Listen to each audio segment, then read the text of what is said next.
one day Hanu Hamber Deran Den Den De Den Duan Duan Den Den Den Duan Duan Dum De Den Den Dum Ye Handun Dum Beran Jen Den Den Duan Dum Deran Din De Hamben Don Din Den Dun Din Deran Din Deran Din Deran Dum Deran Jen Den Den Chân Jen Kan Den Tun Cầm biển dọn điện canh đệm bê xe tiền cọc bê hoàn đen trích chiến chiến tầm biển tì tì tì rong cô tình dễ dễ từ vô tình điện tình điện sẽ chung bia chụp biển để ăn đó ăn đó chiến chiến chiến để ăn đuôn chuyện chích tiền tiền chung bia one Jen dun te tuan dan dua ande ga yang dun jen de ande one jam boy ande one jen de ande one jen do te me one Tende, honde, tende, tamir jande.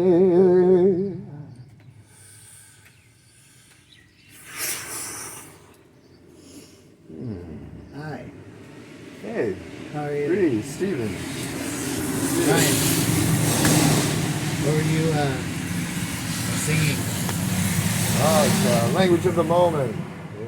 Language of the moment? Yeah, it's a light language, energy channel, brings things to the surface, opens up the hollow bone, allows things to clear, transmute, and heal. Hey man, do you need a light, brother? I do not. Get it? Because of the... Yeah. Sorry. No, these ones I would not set on fire. Right on. Practice. Perfectly. Aloha, y'all.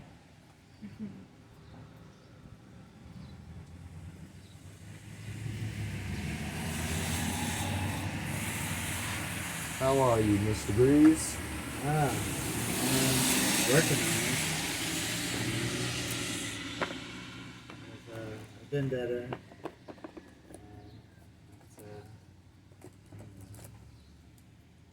I can be better.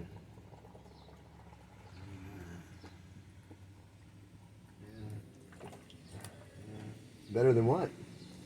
Oh, better than being sick, I guess. Are you sick? Not that I guess. Yeah, I've been feeling sick lately. Oh, Honestly. diarrhea and stuff, or? No, just like... Oh, hurts? Yeah, it does. Does it hurt for a reason? Something about the world? Something about yourself personal? Yeah. Yeah, just like...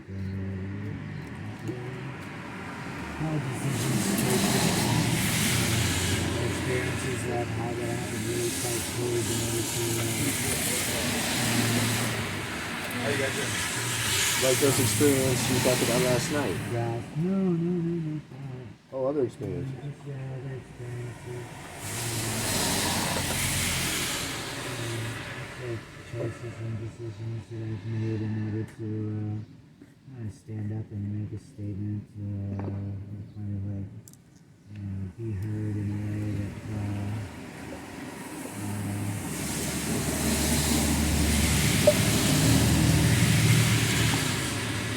reaching to find a way to heal not just only myself but everyone in my life that I love, that I may have let down in one way, shape, or form. Not necessarily because that was what I was aiming to do, but it was because of my own inability to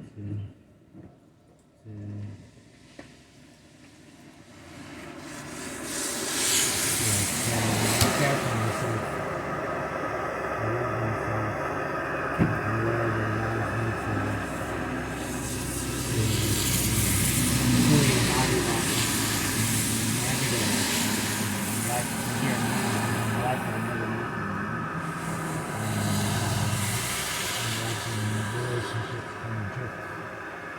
so far apart, the connection still remains strong, and then I think that love is like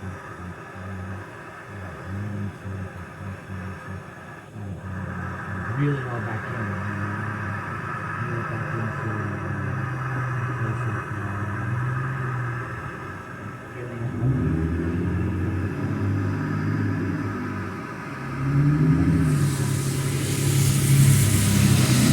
Being at home here yourself. And in the world that is built around myself, the world that is building around myself.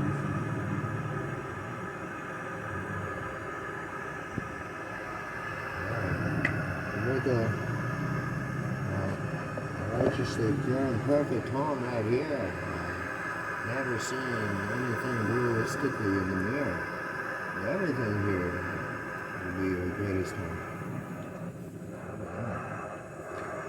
Oh, it's awful. So hot. Excuse me about that. Hold this over here. This has been here for quite a while. I don't know what that is. I left it forever. I will take care of it.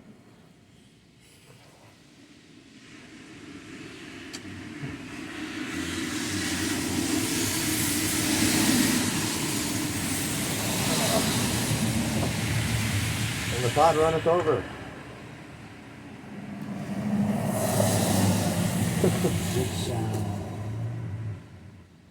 Which pot do you speak of? This one.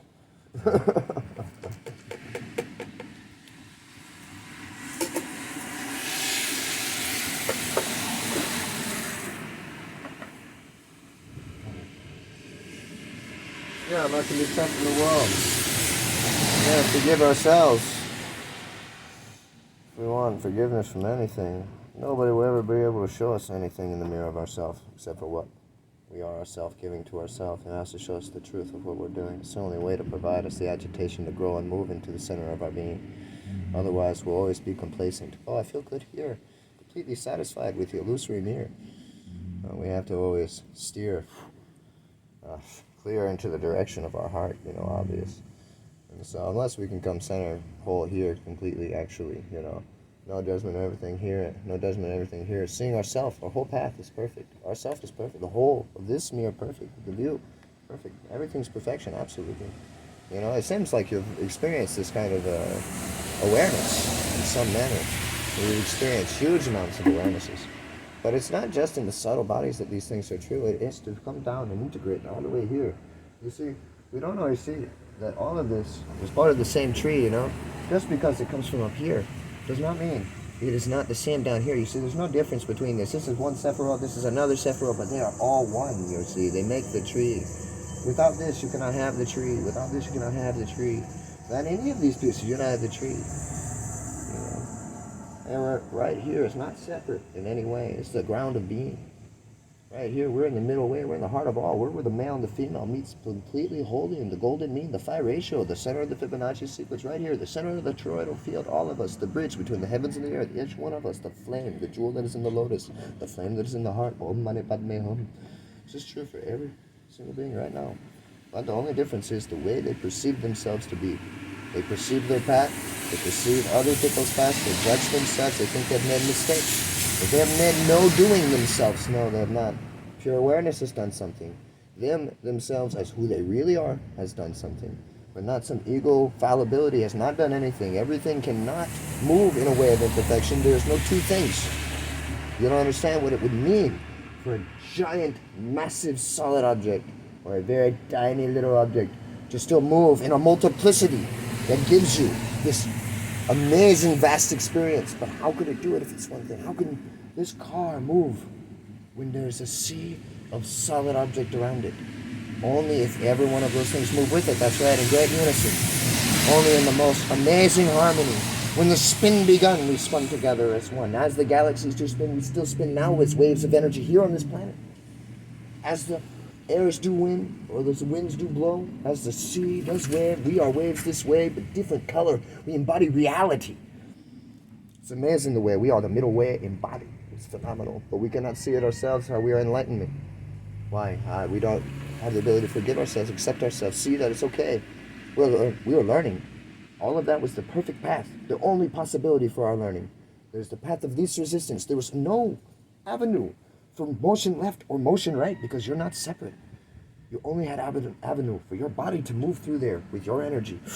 And it moved you by the narration of your life since the beginning of your birth. You had a narration, you heard a stimuli, you got another stimuli, you got another stimuli, you got another stimuli, you got another stimuli, and then finally you come into points of awareness where you settle from the creation of new stimuli because you settle the fight within you.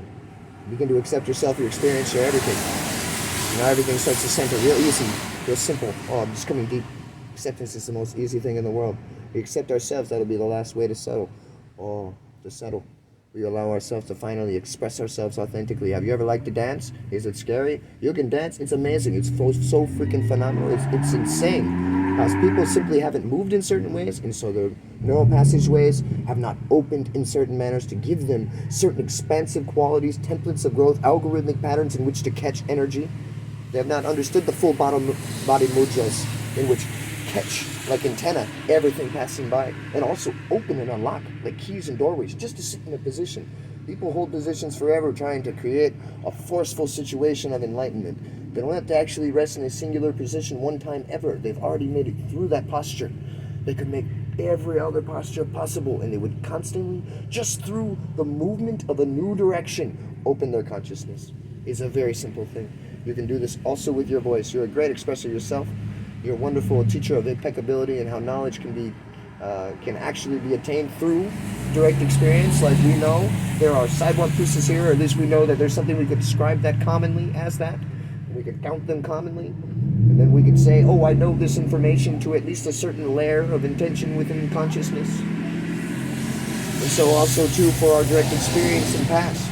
Now will we know more than our direct experience? Well, anybody who has attained knowledge through direct experience would know that no, you do not know anything unless you have directly experienced anything. You may have believed you knew something, but then you came into the awareness of knowing, and you were like, oh no, I did not know anything. This is quite more daunting, but it's also very sturdy in a way. You understand now, oh, wait a minute, this is what it's like to get knowledge. Oh, shit. This is what it's like to know something, to embody a knowing, to come into a place of knowing that has zero doubt with it. You cannot go back to the place before. That's realization. And for you, you're forever changed. The person's form of past, previous, whoever this person used to be, this past person, is no longer you. You are the new person. You can hold on to the judgments and the stories of the past, but you can also allow it to be released with forgiveness. Here you are. Here you are now. That is who you are. Judged for by anything, and nobody is judging you actually.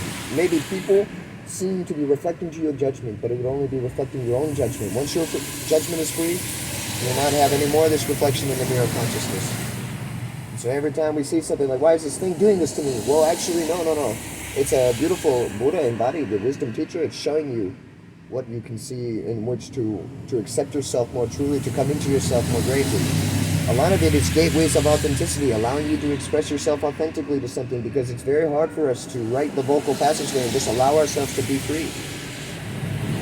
If we could allow ourselves to be free, we would see that we are nothing embodied, that we are everything. We are emptiness. We are not doing this. We are watching this. This is unfolding on its own. We don't have to apply our effort. It is effortless. It is the most simple of things. It is our being as it is, and it's the greatest of wisdom and compassion embodied as it is already. A lot of people think they must train and change themselves in some way. It's not true.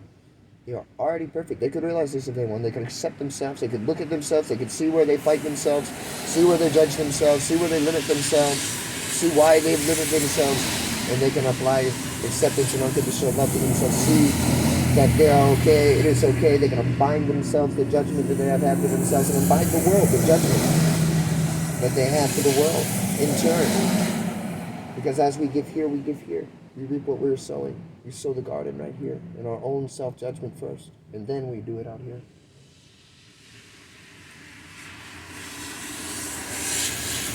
So we fix it right here. It's simple though. It's not really anything needing fixed. That's the problem. We think there's something wrong, but there's not. We're just not allowing ourselves to settle because we want to fix something in ourselves. Control, force.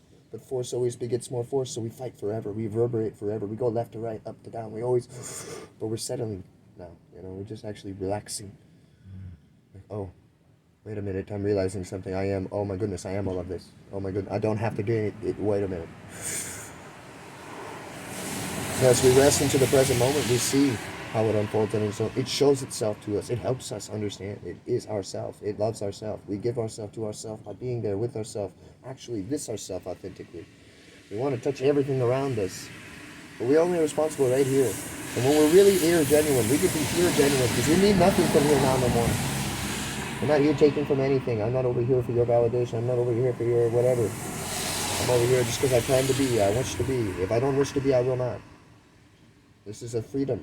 This is an amazing thing. You can be free as well. I will never hold you to me. If you do not wish to be with me, I will not think of you in rejection. I will think of you, please be free. Do as you wish.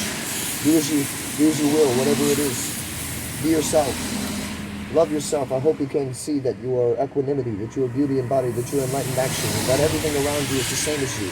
That it is all a reflection of you. It is equal to you. It is amazing, beautiful grace, and it has provided you these amazing keys, as you too also it, simultaneously. You all can be free. You just allow yourselves to settle into your being. Just allow yourselves to be. What are you, tired? Go to sleep. Are you hungry? You go on and eat. Are you thirsty? What do you want to drink? Want to talk about it? Or you want to go to? You don't want to talk? What's happening? No, everybody. No, yeah.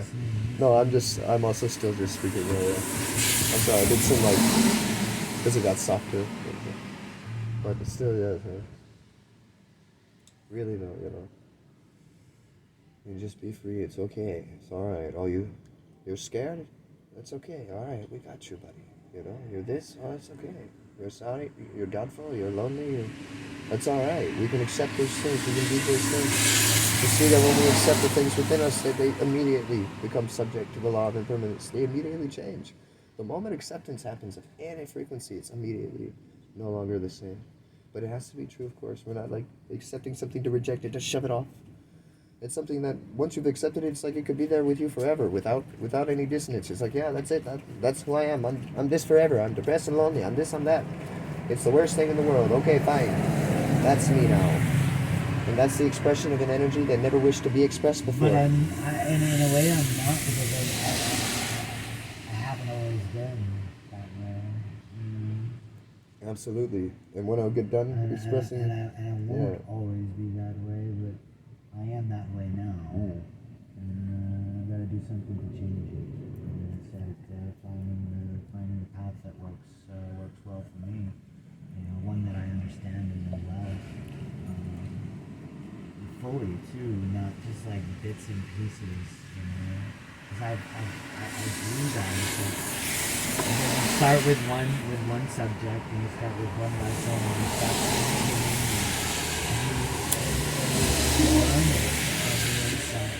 from the inside out, from the outside in. What I'm saying is, unless you can sit with an energy for the whole of eternity, with acceptance of its validity as your being, you will never not see that energy. That energy will always fight you. That energy will always come up and be a discomfort. If you can accept that energy, no matter what it looks like, the embodiment of it, it will move through you like the coming breeze. It will not be noticed at all in any way. You notice it because you judge it, because you define it, because you label it. Every time that energy comes, we see that energy. And if we no longer have any reason to fight, attack, or defend that energy, it passes on by. It is the same as all the other many frequencies. We have millions, we have so much expressional frequencies moving through our freaking being. And we don't notice many of them. We only notice some of them. The ones that society has painted for us to be able to see accurately and judge and determine, yes, these things are right or wrong. Otherwise, we have no idea they exist, but anyway, like some colors, we have no idea the name of these colors. They're all blue, they're all green. Shades of this, shades of that. But we can actually locate every one of these things. Usually, a lot of our energy is clumped into big groups, like anger would take on a lot of different forms. Anything we see to be aggression, probably. If this thing were accepted, we would not see this. I was for forever an angry person. Not trying to be an angry person. I didn't want to be an angry person. I said, I'm not an angry person. But every time I would see anger, I'd be pissed. I'd be livid. I would want to destroy that anger. I was so mad at that anger. Yeah, it was terrible. And I couldn't see it. You were like, I'm not happy with this. I don't want to feel this way. It was but I feel awful. this way. That's it. It's like, I know that I don't have to be. Why? Because like you turn around and you're like, I don't want to be. I don't enjoy being. I don't like that feeling. You know. And it's kind of like the same situation I'm in. We're all like, you know, lonely, not so much lost, like I know exactly where I am, but just lonely in the event that I'm not able to make this connection with everyone in my life that I want to, only because I'm in a place I'm in this place in my life where I haven't, you know, allowed myself to take the time to really put in the work to put the correct amount of value in my life that gives me the energy that I need to carry through, you know, to make those connections on all those levels. And because of that, I go without, I go without. And it's like, no, you need to slow down and take some time to really, you know, start a project, finish it, sell it, you know, like, give yourself the work that you require and that you need in order to accomplish what it is that you set out to accomplish even in this life. Even in this manifestation of your eternal self and its emanation or expression of self.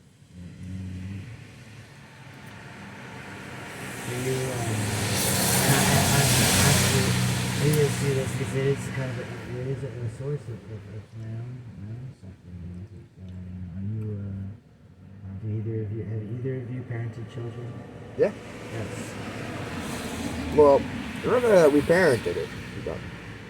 But I do have a daughter. You are a father. Yes, I have a son.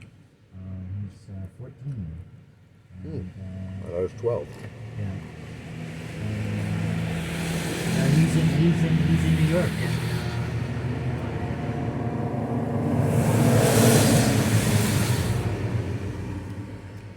I'm going forward to New York because I know that that's where I want to be a part of supporting and spending time and being that being that fatherly figure in his life. However I can to, you know, and that is, you know, I see that in a number of different ways. Are you very involved in your daughter's life? Nope.